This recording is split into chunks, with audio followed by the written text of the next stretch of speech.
I'm a bit passionate about the services I'm delivering to my clients. And the thing is that I always try to be in the regulations what we have written in book. Apart from this, I always try to give something new which will fetch the technology, the quality of the architecture and the space. This is always like that. And for me, the type of architecture I used to do is mostly commercial buildings or shopping malls or hotels. I don't deal with low-key projects. All are mostly high-tech projects which are hermetically controlled. There are a lot of electromechanical issues. So I used to address all those things, and the major thing I try to uh, do is I try to bring all the partners at stake together so that the final product comes out in a harmonious manner. So this is one thing. And considering Dhaka, it's always painful working over here because each and every time we are destroying the places by means of architecture. Maybe for me it's a piece of art, but to nature it's something I'm nailing into it. So we have to be very careful. I try to be careful. At initial days, we were not that much aware of the sustainability issues, which is hampering the adjacent neighborhood or taking away a lot of energies. But nowadays, we try to incorporate all those things which will not hamper that much the neighborhood, particularly the humanity.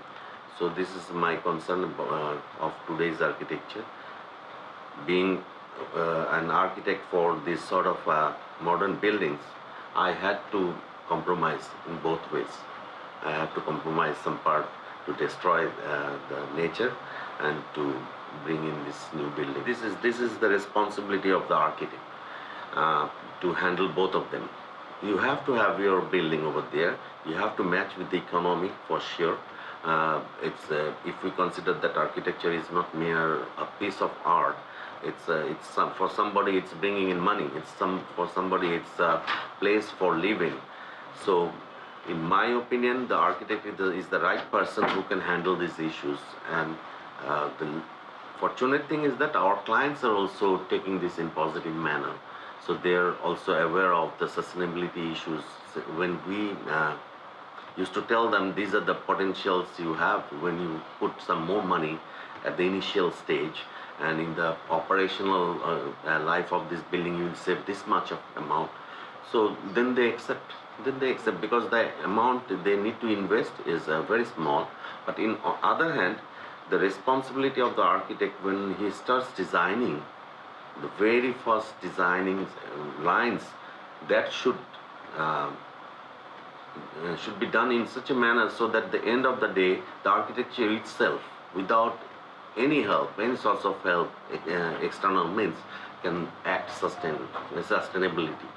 So this is one thing. Now I told you that earlier we were not that much aware of these sustainability issues. We used to put a lot of glasses facing west or east, reflective glasses hampering others with the reflections, making the ambient temperature a bit higher. Nowadays I try to incorporate the sustainability in its form. So first step is that. To me, the whole globe is one village. Till to date, I believe.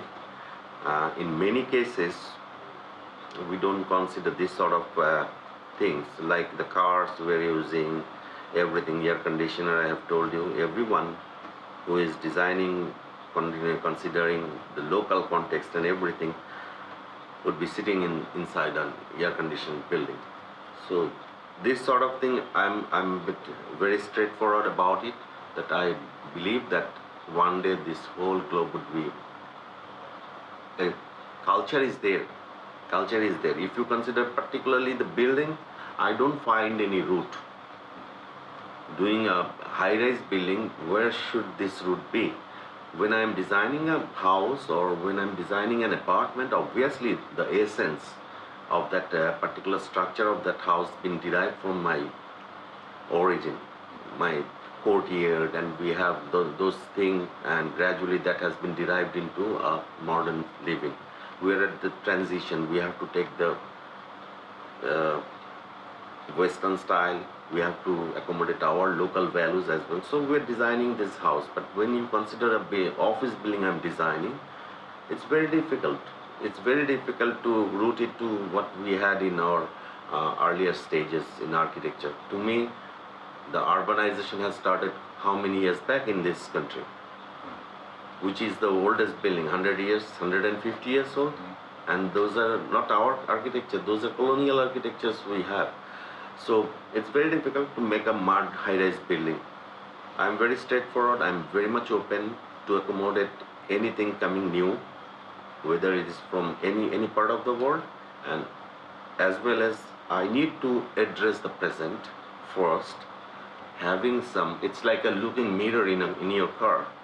You look forward, but sometimes you need to see back as well to link with the past.